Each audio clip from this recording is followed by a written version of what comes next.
नमस्कार, ICDS news में आप सभी का स्वागत है। आंगनवाड़ी बहनों को मिलेगी खुशियों की सौगात। रिटायरमेंट पर आंगनवाड़ी शिक्षकों को 2 लाख तथा आंगनवाड़ी जो आया हैं उनको 1 लाख देगी सरकार। सरकार ने ये बड़ी घोषणा कर दी है और किस राज्य में सरकार ने इस प्रकार की घोषणा की है आपको आगे बताएंगे। उससे पहले आप ये खबर देखिए। बिहार सरकार के द्वारा एक महत्वपूर्ण सरकारी आदेश जारी किया गया है, जैसे कि आप अपनी स्क्रीन पर देख पा रहे हैं। यह जो आदेश है, जो सभी डीपीओ हैं और जो सभी सीडीपीओ हैं जिले के, उनको जारी करके कहा गया है। इसका जो विषय है 20 जुलाई 2024 को निर्धारित सामाजिक अंकेक्षण कार्यक्रम के प्रचार प्रसार हेतु दैनिक समाचार पत्र में प्रकाशित विज्ञापन के प्रति सभी आंगनवाड़ी केंद्रों के अग्रभाग पर चिपकाने एवं सामाजिक अंकेक्षण कार्यक्रम का जो फोटोग्राफ है उसको लेकर निदेशालय भेजना है। तो इस संबंध में आदेश जारी किया गया है। जो सभी डीपीओ हैं, जो सभी सीडीपीओ हैं, उनको आदेश जारी करके कहा गया है। अब यह जो सामाजिक अंकेक्षण कार्यक्रम है यह 20 जुलाई 2024 को यानी परसों किया जाएगा आंगनवाड़ी केंद्रों में। और इसमें जो इसकी जो जानकारी थी इसको दैनिक समाचार पत्र में विभाग के द्वारा यहाँ पे निकलाया गया था, उसका प्रचार प्रसार किया गया था और उसके बाद आंगनवाड़ी केंद्रों में भी इसका जो पोस्टर है उसको लगाने की बात कही गई थी और उसका जो फोटोग्राफ था वह निदेशालय भेजने के लिए कहा गया था। तो इस तरह से निदेशालय इस तरह से आदेश जारी करके और इस आदेश में कहा गया था। यहाँ पे नीचे भी आप देख पा रहे हैं कि उपयुक्त विषय के संबंध में आपको निर्देश दिया जाता है कि दिनांक 20 जुलाई 2024 को निर्धारित सामाजिक अंकेक्षण कार्यक्रम के प्रचार प्रसार हेतु दैनिक समाचार पत्र में प्रकाशित विज्ञापन को सभी केंद्रों के अग्रभाग पर चिपकाने एवं सामाजिक अंकेक्षण कार्यक्रम का फोटोग्राफ लेकर निदेशालय की ईमेल आईडी पर यहाँ पर भेजना था। तो इस तरह से 20 जुलाई को बिहार के सभी आंगनवाड़ी केंद्रों में वहाँ पर सामाजिक अंकेक्षण कार्यक्रम मनाया जाएगा और इसके लिए लेकर यहाँ पर निदेशालय इस तरह से यहाँ पर जो दिशा निर्देश हैं जारी कर दिए गए हैं। तेलंगाना सरकार ने एक बड़ा फैसला लिया है। अब आंगनवाड़ी कार्यकर्ताओं को यहाँ पर ग्रेच्युटी का लाभ दिया जाएगा। जी हाँ, जो आंगनवाड़ी शिक्षक हैं वहाँ पर उनको 2 लाख रुपए रिटायरमेंट पर दिए जाएंगे। साथ ही जो आंगनवाड़ी की आया कार्यकर्ता हैं उनको 1 लाख रुपया वहाँ पर ग्रेच्युटी के रूप में रिटायरमेंट के समय दिया जाएगा। और यह जो फैसला लिया है तेलंगाना सरकार ने लिया है। तेलंगाना में इस समय कांग्रेस की सरकार है और कांग्रेस ने आंगनवाड़ी कार्यकर्ताओं के हित में यह फैसला लिया है। जैसा कि आप ये पोस्टर भी देख पा रहे हैं, कांग्रेस के द्वारा उनके ट्विटर हैंडल पर यह पोस्टर जारी किया गया है कि खुशियों की सौगात। और नीचे जब आप आएंगे तो यहाँ पे नीचे जो इनके मुख्यमंत्री हैं इनकी फ़ोटो लगी है। साथ ही आंगनवाड़ी शिक्षकों को यहाँ पर 2 लाख रुपया और आंगनवाड़ी जो आया वहाँ पे होती हैं उनको 1 लाख रुपया सेवानिवृत्ति पर यहाँ पर देने की बात कही जा रही है। तेलंगाना सरकार का यह फैसला बहुत ही ज़्यादा सराहनीय है क्योंकि उन्होंने आंगनवाड़ी कार्यकर्ताओं के हित में कुछ फैसले तो लिए। आंगनवाड़ी कार्यकर्ताओं का उन्होंने कुछ ध्यान तो दिया, नहीं तो कुछ राज्य सरकारें ऐसी हैं जिन्हें आंगनवाड़ी कार्यकर्ताओं से कोई भी मतलब नहीं है। केवल आंगनवाड़ी कार्यकर्ताओं को जिम्मेदारी दे दी जाती है, काम दे दिया जाता है, काम का बोझ दे दिया जाता है। लेकिन अगर वहीं पर बात करें कि मानदेय वृद्धि की, सम्मानजनक मानदेय की, स्थायी कर्मचारी बनाए जाने की, तो सरकारें उस पर कोई भी जवाब नहीं देती हैं। जब चुनाव का वक्त आता है तो बड़े बड़े वादे कर दिए जाते हैं, लेकिन चुनाव पूरे होने के बाद आंगनवाड़ी कार्यकर्ताओं को किस तरह से भुला दिया जाता है, आंगनवाड़ी कार्यकर्ता इससे भलीभांति परिचित हैं।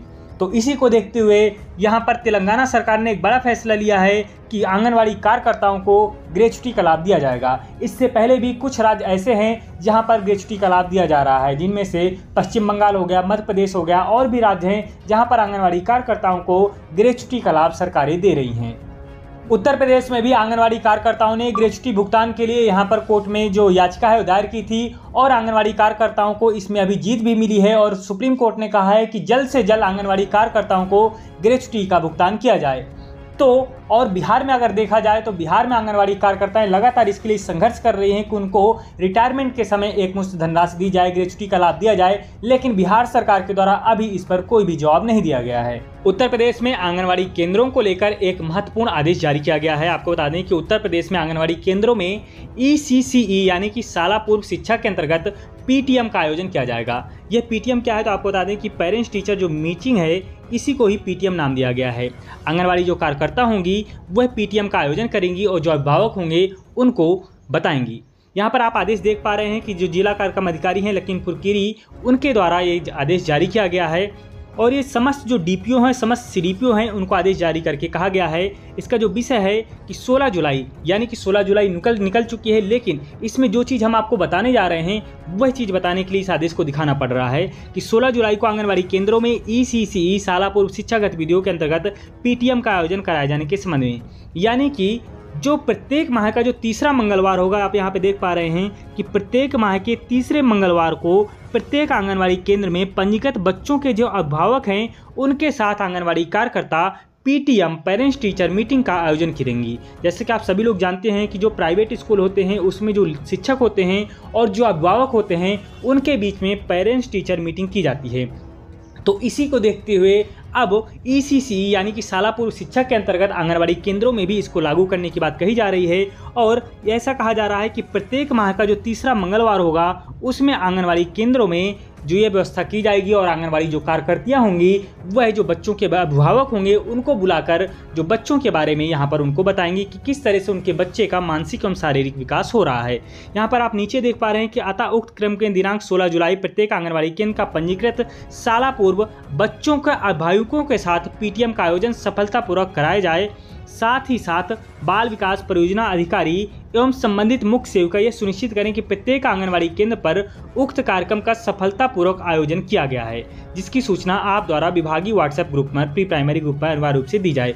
तो इस तरह से आंगनवाड़ी कार्यकर्ताओं को एक और नया काम मिला है कि अब आंगनवाड़ी कार्यकर्ताओं को प्रत्येक माह के जो तीसरा मंगलवार होगा उसमें पीटीएम का आयोजन किया जाएगा और इसमें जो आंगनवाड़ी कार्यकर्ता होंगी, जो बच्चों के अभिभावक होंगे, उनको बुलाकर उनको बताएंगे कि उनके बच्चों का मानसिक तथा शारीरिक विकास किस प्रकार से हो रहा है, किन किन चीज़ों में सुधार करने की आवश्यकता है।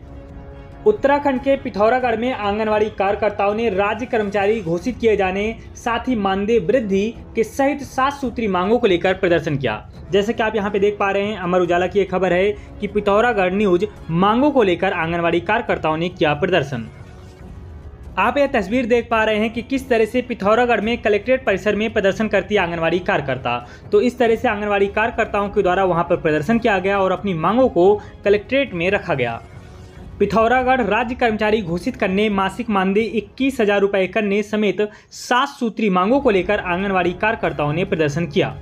बुधवार को जिला मुख्यालय पहुंची आंगनवाड़ी कार्यकर्ताओं ने कहा कि उनका काम लगातार बढ़ाया जा रहा है, लेकिन वेतन काम के बराबर नहीं मिल रहा है। कार्यकर्ताओं ने राज्य कर्मचारी घोषित करने के मानदेय 21,000 रुपये सुनिश्चित करने तथा आंगनवाड़ी केंद्र संचालन की व्यवस्था विभाग स्तर से करने की एवं शिक्षा विभाग की तर्ज पर अवकाश देने आदि मांगे प्रस्तुत की हैं। उन्होंने कहा है कि आंगनवाड़ी कार्यकर्ताओं को राज्य स्थायी कर्मचारी का दर्जा दिया जाए, साथ ही 21,000 रुपया मानदेय स्वरूप दिए जाएं। तो इस तरह से आंगनवाड़ी कार्यकर्ताओं ने उत्तराखंड के पिथौरागढ़ में अपनी जो 7 सूत्री मांगे हैं उसके लिए यहाँ पर प्रदर्शन किया। पहला बजट है 23 तारीख को यानी कि 23 जुलाई को पेश होने वाला है और यह जो तीसरा कार्यकाल का जो पहला बजट है यह क्यों खास है ये भी आप जान लीजिए, क्योंकि इससे पहले वित्त मंत्री के द्वारा यहाँ पर आंगनवाड़ी कार्यकर्ताओं के जो संघ हैं उनको बजट पूर्व चर्चा के लिए आमंत्रित किया गया था और आंगनवाड़ी कार्यकर्ताओं के जो संघ थे उनकी राय ली गई थी। इसमें आंगनवाड़ी कार्यकर्ताओं के जो संघ थे उन्होंने आंगनवाड़ी कार्यकर्ताओं की जो मांगे हैं वहाँ पर रखी थी। तो इस तरह से यह बजट इस बार इसलिए खास है क्योंकि इस बजट में आंगनवाड़ी कार्यकर्ताओं के हित में कुछ फैसले लिए जा सकते हैं। तो ये आंगनवाड़ी कार्यकर्ताओं से जुड़ी अभी तक की कुछ महत्वपूर्ण खबरें थीं। आशा करते हैं आपको ये खबरें पसंद आई होंगी। अगर आपको जानकारी पसंद आई है तो वीडियो को ज़्यादा से ज़्यादा लाइक एवं शेयर जरूर करें। वीडियो देखने के लिए धन्यवाद।